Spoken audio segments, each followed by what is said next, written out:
Carter, what is it? It's another case for Nick Carter, master detective.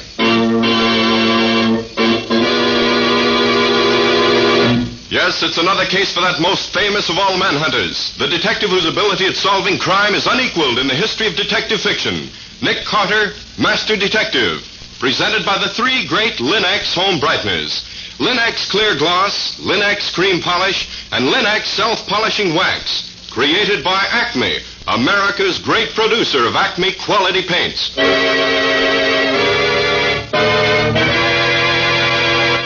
Today's curious adventure... Murder in a Decanter. Or Nick Carter and the mystery of the missing body. In just a moment, we'll hear how Nick Carter solved the mystery of the Decanter murder. But first, I want to ask you something. Does your home have that inviting holiday look the whole year round? It can have. Yes, just as Chemtone, the miracle wall finish, has brought new beauty to your walls, so the three great Linex home brighteners will bring added loveliness to your floors, woodwork, and furniture. Linex Self-Polishing Wax, which beautifies your floors with a satiny yet tough non-skid finish that resists wear, water, and dirt. Linex Cream Polish, which cleans as it polishes, leaving no oily film on your furniture. And Linex Clear Gloss Varnish, the durable super varnish that dries to an elastic, transparent surface which protects all wood and linoleum in your home. You'll find the three great Linex home brighteners at your hardware, paint, or department store. Your headquarters also for Chemtone, the miracle wall finish.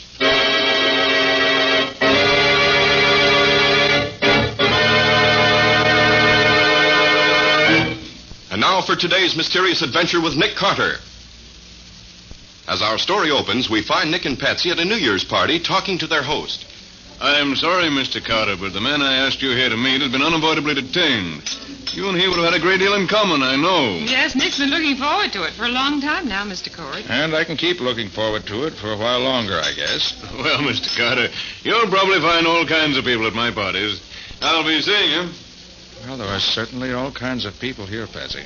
But I can't see anyone I care about talking to. The trouble with you, Nick, is that all you think about is business. Well, true enough. But in my business, I meet people who are interesting and frequently intelligent, even if they are crooks. But here... There are probably interesting characters here if we only knew which ones they are. Yes. Now look at that man just coming into the room. If you can call him a man. Mackley, I believe his name is. Typical gigolo if I ever saw one.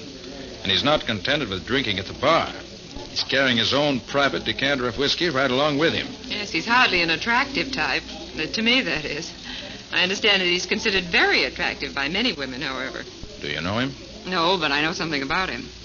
For one thing, I understand that he and our hostess are pretty thick. And that he... Uh-oh, he's coming over here. I hope he doesn't want to stick around. Having fun, Carter. Great party, isn't it? Yes, if you like it. Well, I've just been giving a bit of extra attention to our lovely hostess. She's almost out. Shouldn't drink so much, you know. The lovely Cynthia just can't take it, I'm afraid. Was she all right, Mr. Mackley? Oh, yes. Practically speaking. I just left her on the divan in a small den upstairs. Gave her a little snifter and left her there to sleep it off. The small den? Yes, her upstairs library where she keeps her account books and whatever. Nice private little place to get rid of that too much, too fast feeling, you know. Yes, I see. That's why that whiskey decanter you're carrying around, I suppose, Mr. Mackley. Oh, yes. I can now put it back on the shelf behind the bar where it belongs. Cheerio. What an unpleasant creature. Yes. If Cynthia wants to two-time her husband for a thing like that, I certainly don't admire her taste. Well, I've had enough of this anytime you have, Nick. Shall we leave here? You're Mr. Carter, the detective, aren't you? Why, yes, I am. It must be thrilling to be a detective. Well, I suppose that's all in the point of view, Miss... Bentham, Carla Bentham. My brother's Wallace Bentham, Mr. Cord's private secretary. Oh, yes. Mr. Carter. Yes, Miss Bentham? Will you please help me find my brother? Find your brother? Why, what do you mean? I'm sure he's here in the house somewhere, but I can't find him. I'm really terribly worried. But why? He was to have taken me home an hour and a half ago, Mr. Carter, at 11 o'clock. We both work, and he knows I have to get up early for my job. But isn't it just possible he's simply forgotten it? He may be sitting in a corner somewhere with some... Wallace young... isn't like that, Mr. Carter. I know he'd have met me unless something serious was detaining him. Of quite frankly, Miss Bentham, I can't get very worried about your brother. He'll turn up, I'm sure. Mr. Carter, I've searched all over the house. He simply isn't around. You mean you've looked in every room in the house? Every room but one, literally. But the door of the small den on the second floor is locked. I couldn't get in there. So I don't know if he's there or not. Did you knock? Yes, and nobody answered. Nick, that's the room where Mr. Mackley said he left our hostess. Probably, Patsy. Well, she's practically out on her feet. It's funny the door should be locked, isn't it? Oh, I don't know. Mr. Carter, will you come up with me? I'm afraid. I don't know why. I just am. Well, go ahead, Nick. It won't take but just a few minutes. All right, Miss Bentham. It'll make you happier. Lead on, and we'll follow along.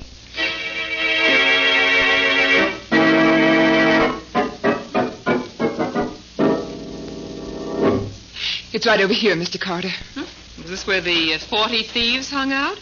How do you mean? Look at the size of those jars or urns or whatever you call them. 2 at the head of the stairs and 2 more on the landing. Boy. They're Oriental, I believe. Brought back by one of Mr. Cord's ancestors. This is the room. Here. The door's locked, all right. Well, let's try knocking. You see? No answer. Well, detective's supposed to look through keyholes, so I might as well live up to my reputation. Yes, I think I will have a look in there after all. Well, something is wrong, Nick. Mr. Carter, what is it? You'll see in just a moment. And it won't be pleasant, I warn you. And let me get this door open. There. Nick, that's Mrs. Cord. That was Mrs. Cord. Oh, the whole top of her skull is smashed in. Oh, Nick. Wallace? Wallace? There's obviously no one in this room but the body. But Wallace, where's Wallace? This is the only place where he could be, and he isn't here. He isn't. Please, Miss Bentham. This is a matter for the police. I hope Lieutenant Riley doesn't mind being hauled out of bed in the middle of the night.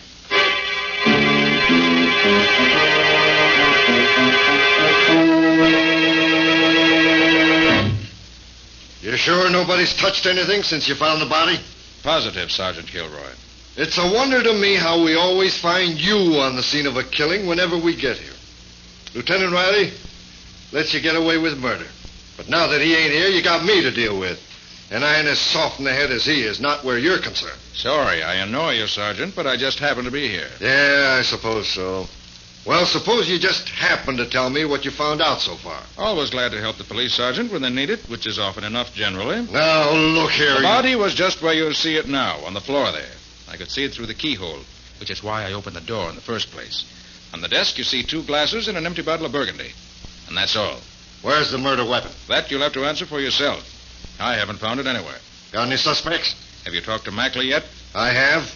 He says he was up here in the den helping Mrs. Cord get over a bad spell. He says he gave her a shot of liquor and went downstairs again. That's all he knows. Puts him in a pretty tight spot, doesn't it? It might, except for a few facts you've overlooked. Such as what? Carla Bentham swears her brother must have been in this room. Says she searched the rest of the house and couldn't find him. Therefore, he was in here. Therefore, he killed Mrs. Cord and scrammed out of here with a murder weapon. It ain't here anywhere, so he must have taken it with him. Sure of that? Mrs. Cord was clubbed to death. There's nothing in any of these rooms that could have done the clubbing. Therefore, young Wallace and the weapon went out of here together. Kilroy, sounds like a pretty feeble story to me. You don't even know Wallace was in this room.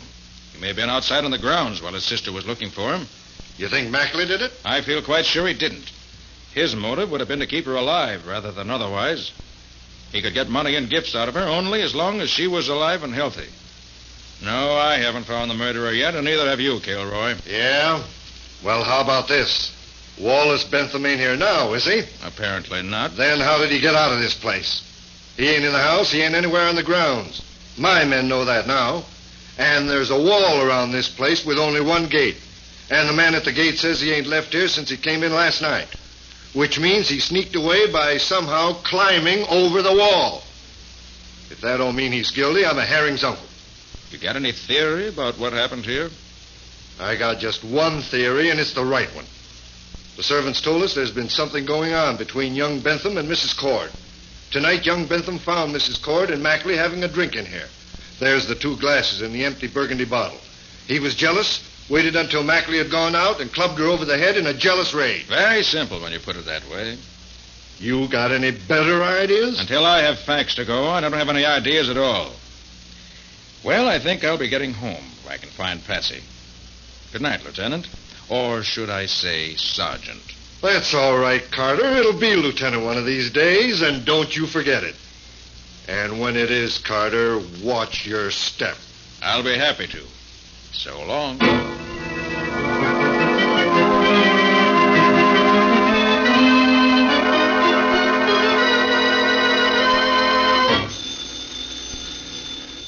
All right. Nick Carter's office? Mr. Carter, this is you-know-who. Don't mention my name. Oh, yes, I recognize your voice. Can you What is come to 2343 Aldine Street at once? I'm in terrible trouble. Terrible. But what's the matter? I can't tell you on the phone. For the love of heaven, come. All right. Lucky you caught me. I was just going out to dinner. Be right over.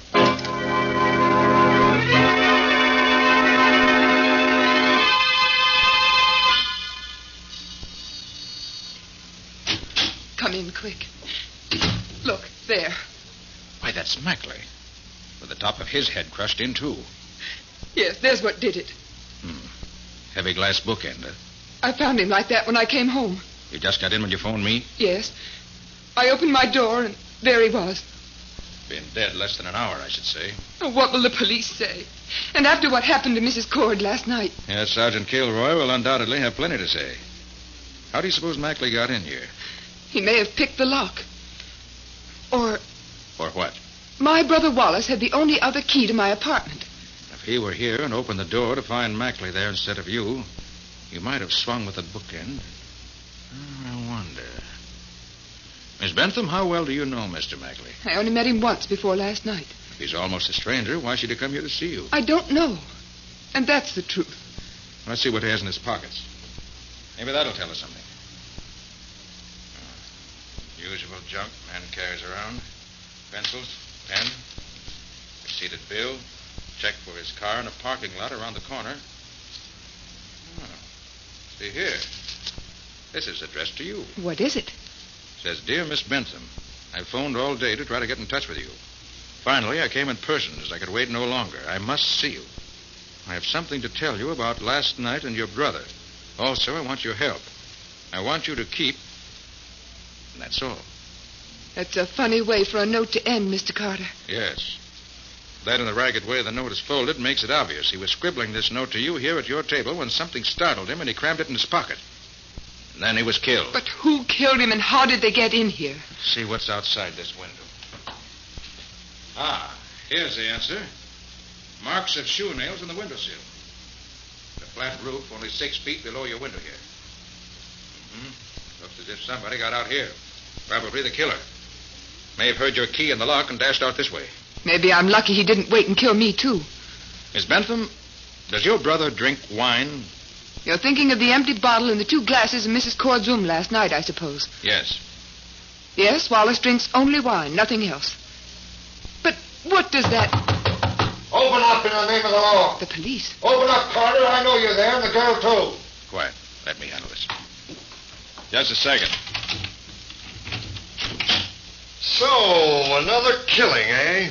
And you are in on this, Carter. Last night I thought you weren't, but now I find you here with this girl and a dead man. What I told you last night was the truth, Kilroy. I know nothing about this except what you see here. Miss Bentham came home tonight and found Mackley dead. Sure, I know. Hold out your hands, Carter. What are you figuring on, Sergeant? What do you think? You're in this thing up to your neck. I'm taking you in and locking you up.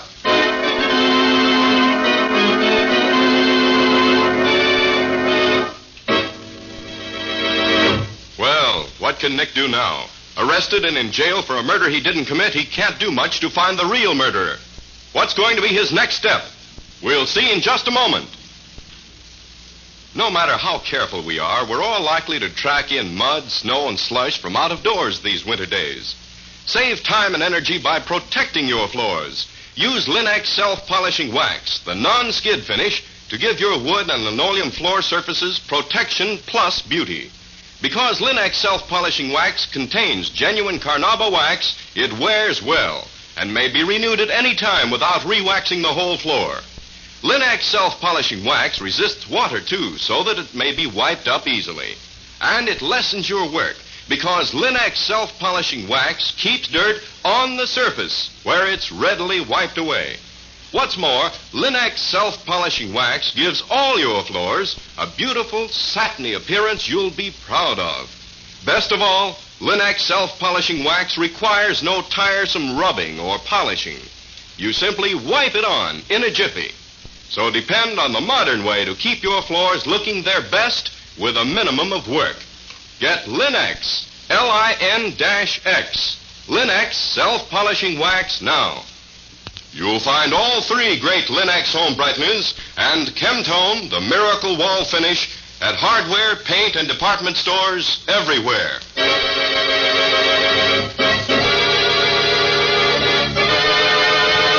And now back to our story.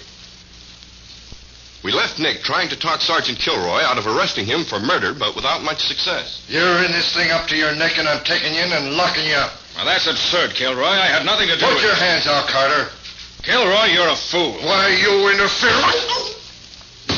Shouldn't hit a policeman, Mr. Carter. I know it, but I had to do it. I've got to be on the loose for a time. I'm just beginning to make sense out of this. Come on. Where? Kilroy was alone when he came up here, but he must have men downstairs. We have to get out of here before they come here looking for him.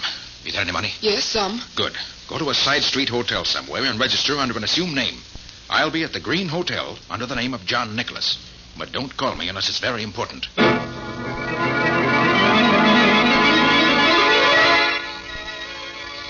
Casey's parking lot. Yes, this is the one. Will you get this car for me, please? Here's the check.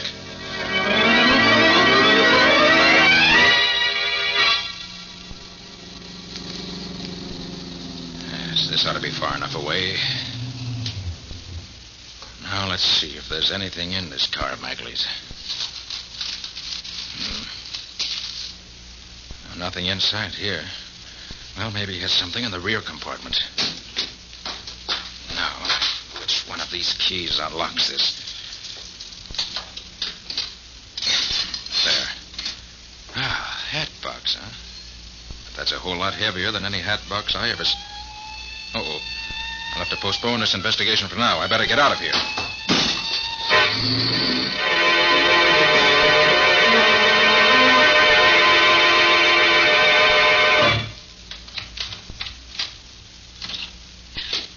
Who's there? Oh, it's you, Nick. Yes. So long since you've used that private entrance of yours, I'd almost forgotten about it. It's been a long time, Patsy, since I've had to get into my office without anyone seeing me. What have you done now? Oh, Sergeant Kilroy and I had a little argument, and I won by a knockout. Oh, Nick, you didn't. I had to. It was Kilroy or me. So that's why those two cops have been hanging around out in front here for the last hour. What's going on? Plenty. Is that a hat box you have there? Yes, it belonged to Mackley. To Mackley? Yes. He was murdered in Carla Bentham's apartment earlier this evening. Oh? I'll tell you all about it later. Right now I want to find out why a hat box should be so heavy. Give me those scissors. Here you are. Now, a snip here, snip there. The string is off. We lift the lid, and we find... lots of tissue paper. Hurry up, Nick. And under the tissue paper, we find a whiskey decanter. Oh, but that can't be whiskey in it. It's too red. You're right there. No, don't touch it, Patsy. Maybe fingerprints on it. Oh.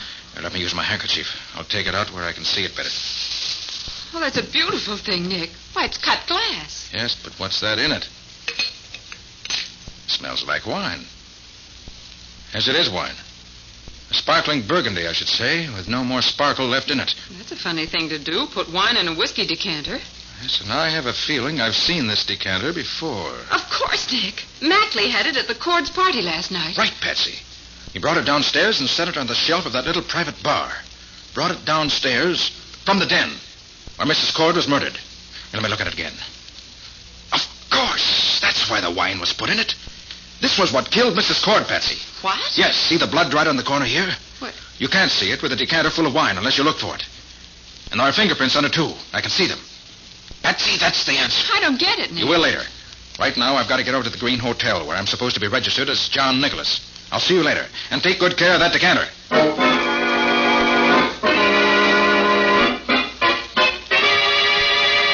Oh, I wonder why I ever picked out such a dump to come to.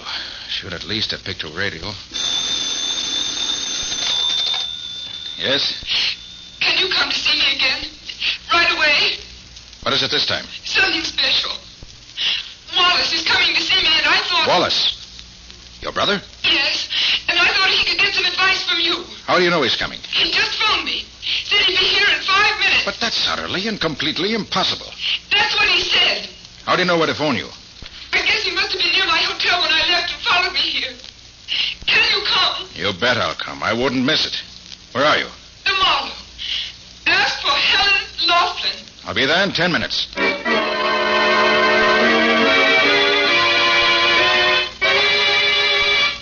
Oh, clerk. Yes, sir? Miss Helen Laughlin's room. Number 211, right at the head of the stairs. Is she expecting you? No, she's not expecting me. And I don't want to phone up to her. I want to surprise her, see? Oh, sorry, sir. Rules are that all visitors have to be announced. Is that so? Well, here's a $5 bill. See it? Yes, sir. Now tear it in half. So. Here's half for you and half for me. You get the other half if you don't phone on ahead that I'm coming. If you do phone ahead, I've got something else here in my hip pocket that you'll get when I come down. And I know how to handle it, too. You get me?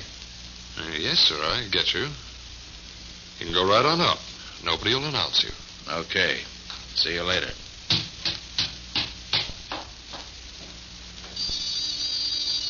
Come in. Get your hands up quick, Carter. Close the door, Arthur. Yes, Father. Oh, very nicely done.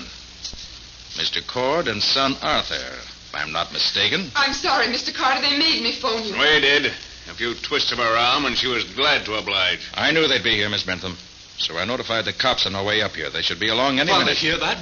We've got to get He's out. lying. The police would never believe him now. He's wanted himself. Besides, why should he expect to find us here? For the simple reason that Miss Bentham's brother Wallace just couldn't be coming here to see her. It's a physical impossibility. What do you mean by that? The dead can't walk. Oh. He's just talking, Carter. Come, Carter. Where's that decanter?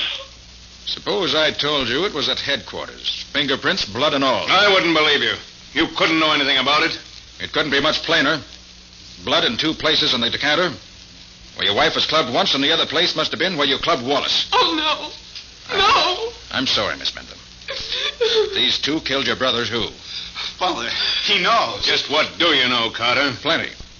You caught Wallace and your wife together and killed them both by slugging them with a whiskey decanter. I imagine that Mackley was close enough to see you do it without being seen himself. Then you had the idea that if young Bentham disappeared, the police would blame the murder on him. So you and your precious son carried his body out and hid it.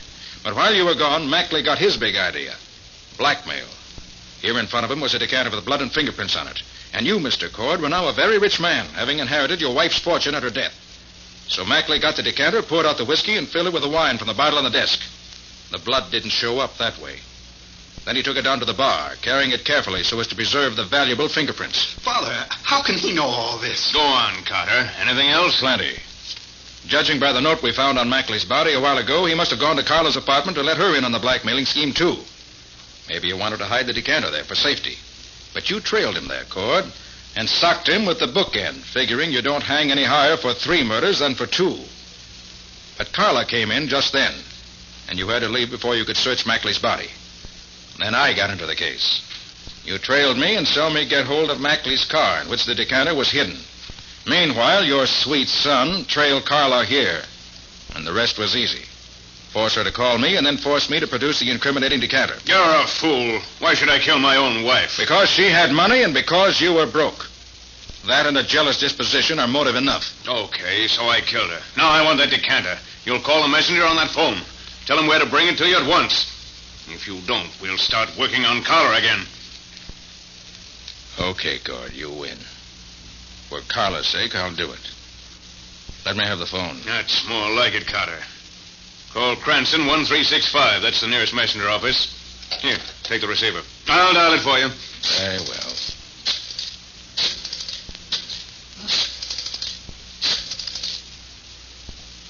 Now, Carter! Get your hands up, Carter! No, you don't! Are you slapping little word? Give me that gun. I'll fix you. Mr. Carter, look out behind you!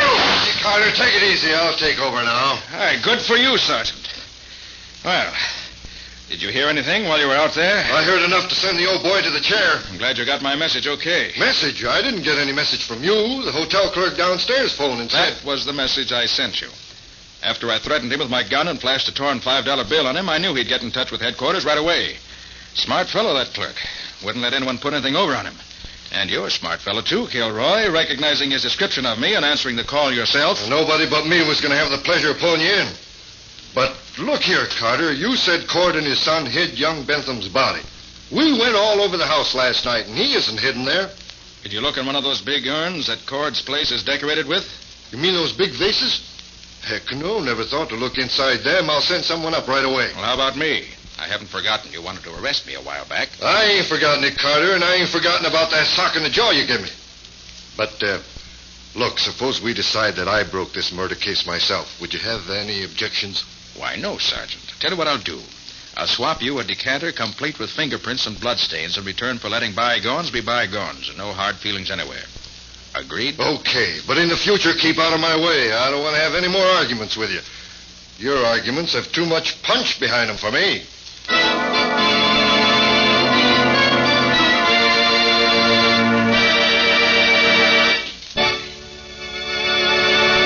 In just a moment, Nick and Patsy will return with a preview of next week's exciting case.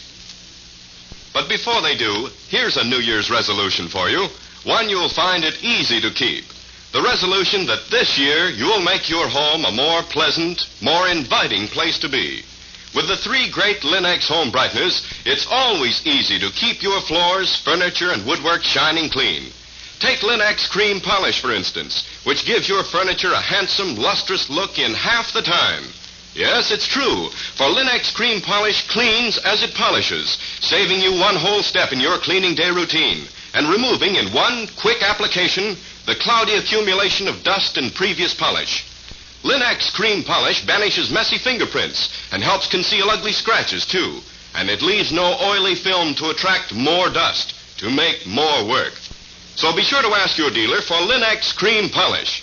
Get all 3 great Linux home brighteners. That's Linux, spelled L-I-N-X. You'll find them, Linux Self-Polishing Wax, Linux Cream Polish, and Linux Clear Gloss Varnish at your nearest hardware, paint, or department store. One other important reminder. This is the final week of the great 6th War Loan Drive. Make the world's safest investment now. Invest in victory, in post-war stability, in your own future security. Buy an extra war bond and make your idle dollars fighting dollars.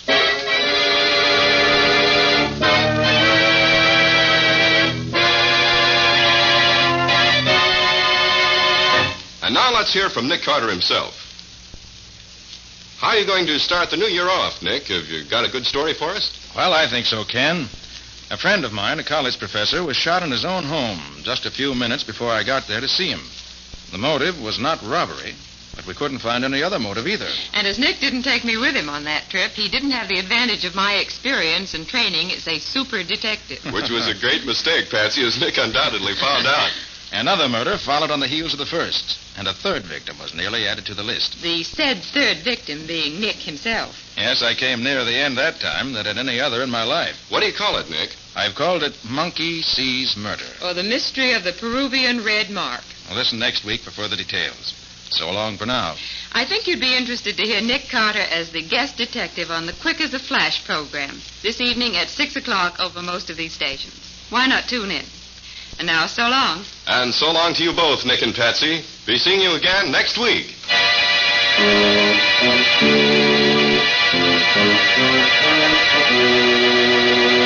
Next week at this same time, listen to another curious experience of Nick Carter, Master Detective, entitled Monkey Sees Murder.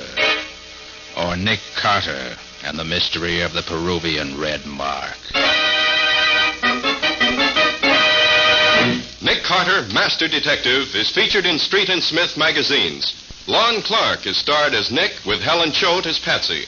Original music is played by Lou White, and the programs are written and directed by Jock McGregor. And now the 3 great Linux home brighteners, Linux Clear Gloss Varnish, Linux Cream Polish, and Linux Self-Polishing Wax, created by Acme White Lead and Color Works, America's great producer of fine Acme quality paints, wishes every one of you real contentment and success during the new year. Ken Powell speaking. This is Mutual.